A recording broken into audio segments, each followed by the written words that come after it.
तुमच्या computer skills upgrade करायच्या आहे? दिशा कम्प्युटर इन्स्टिट्यूट घेऊन आले आहेत महा डिस्काउंट ऑफर. आता कोणताही कोर्स करा फक्त 1800 रुपयांमध्ये.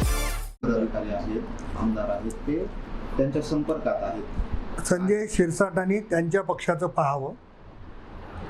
इतर पक्षामध्ये झोपण्याचा अधिकार त्यांना किती आहे मला माहिती नाही. महायुती म्हणून आम्ही काम करत असताना आमच्याही संपर्कात शिवसेनेचे कार्यकर्ते आहेत, शिवसेनेचे पदाधिकारी आहेत. पण आम्ही महायुतीचा धर्म पाळतो. शिवसेना फोडून राष्ट्रवादी वाढवावी या मताचे आम्ही नाही. त्याच्यामुळं महायुतीचा धर्म त्यांनी पाळला पाहिजे किंवा त्यांच्या संपर्कात कोण आहे ते जाहीर केलं पाहिजे. विनाकारण एक संभ्रम निर्माण करणे, कार्यकर्त्यांच्या मनामध्ये काहीतरी वेगळं वातावरण निर्माण करणे हे संजय शिरसाटाला शोभणारं नाही आहे. त्याच्यामुळे संजय शिरसाटांनी महायुतीच्या पक्षातल्या संदर्भात असं वक्तव्य करणं चुकीचं आहे असं माझं मत आहे.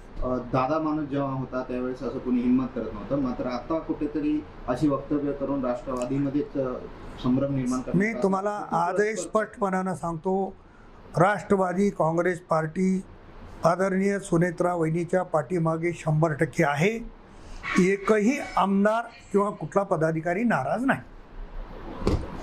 बरं साहेब, राष्ट्रवादीमध्ये भाकरी सुनेत्रा ते फिरवत आहे. जे धनंजय मुंडे काही दिवसापूर्वी अजितदादा हयात असताना बाहेर होते, पण त्यांना आता मोठी जबाबदारी दिल्या जाते. हा शेवटी निर्णय पक्षाचा आहे. वहिनी राष्ट्रीय अध्यक्ष आहेत, त्यांना पूर्ण अभ्यास आहे आणि कोणाला कुठं संधी द्यावी हा त्यांचा पूर्णपणाने निर्णय आहे. आणि बैठकीमध्ये देखील जेव्हा आमची चर्चा झाली तेव्हा पूर्ण अधिकार हे आदरणीय वहिनीला दिलेले आहेत. त्याच्यामुळे तो निर्णय त्यांनी घ्यावा. बरं साहेब, विलिनीकरणाचं काय ठरलेलं आहे? विलिनीकरणाच्या संदर्भात दोन्ही पक्षाच्या प्रमुखांनी म्हणजे पवारसाहेबांच्या आणि आमच्या दोन्ही पक्षाच्या प्रमुखांनी सांगितलं की विलिनीकरणाचा विषय बंद आहे. आणि मला असं वाटतं की आता विलिनीकरणाचा विषय पूर्णपणानं बंद झालेला आहे. नाही, बैठकीमध्ये पूर्णपणानं निर्णय झालेले नाही आहेत. परंतु नांदेडची जागा ही राष्ट्रवादीला मिळाली पाहिजे ही मागणी आहे. तिन्ही पक्षाचे नेते बसतायत, बैठकी सुरू आहे, त्याच्यामधनं मार्ग निघेल. भारतीय जनता पक्षानं किती लढायचा, राष्ट्रवादीने किती लढायचा आणि सेनेनं किती लढायचा हा निर्णय होईल. आणि कुठली जागा कोणाला सुटल्याच्या नंतरचा तो विषय आहे. आज वर्तमानपत्रांमध्ये काही बातम्या छापून आलेल्या आहेत की नांदेडची जागा जी आहे महायुतीमध्ये भाजपाला सुटलेली आहे. नेमकं काय खरी परिस्थिती? नाही, आणखी कुठली जागा कोणाला सुटलेली नाही हे तुम्हाला पण ताबडतोब कळतंय. परंतु संख्याबळ त्यांचं जास्त आहे आणि संख्याबळाच्या जोरावर जर ते मागत असतील तर कुठं ना कुठंतरी महायुतीच्या लोकांची एकमेकाला मदत लागणारच. आज आमचं नांदेडमध्ये आम्ही दुसऱ्या क्रमांकावर असू तर कुठेतरी एका क्रमांकावर असणारच ना.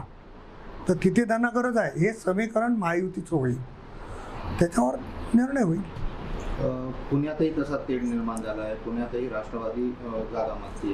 काल बैठकीत नेमकी काय चर्चा? बैठकीमध्ये मला काही नेमकी चर्चा माहिती नाही, मी एका बैठकीला नव्हतो. परंतु समन्वयाच्या भूमिकेतून सर्व जागा महायुतीने लढाव्यात आणि मग त्याच्यासाठीचं सूत्र ठरेल आणि मला वाटतं 1-2 दिवसात त्याचा निर्णय होईल. नांदेडच्या जागावर तुम्ही अजूनही ठाम आहे की राष्ट्रवादीला जागा? नाही बा, कार्यकर्ता मी राष्ट्रवादीचा आहे. माझ्या पक्षाला जागा मिळाली पाहिजे ही भूमिका माझी आहे. शेवटी नेतृत्वाचा निर्णय आहे.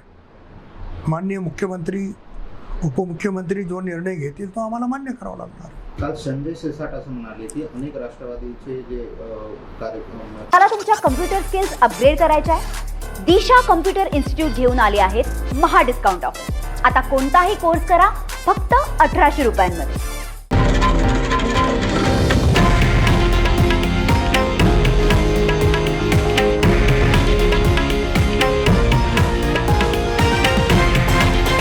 हे आहे देशातील नंबर 1 न्यूज नेटवर्क आणि आपण पाहत आहात TV9 मराठी, एकमेव.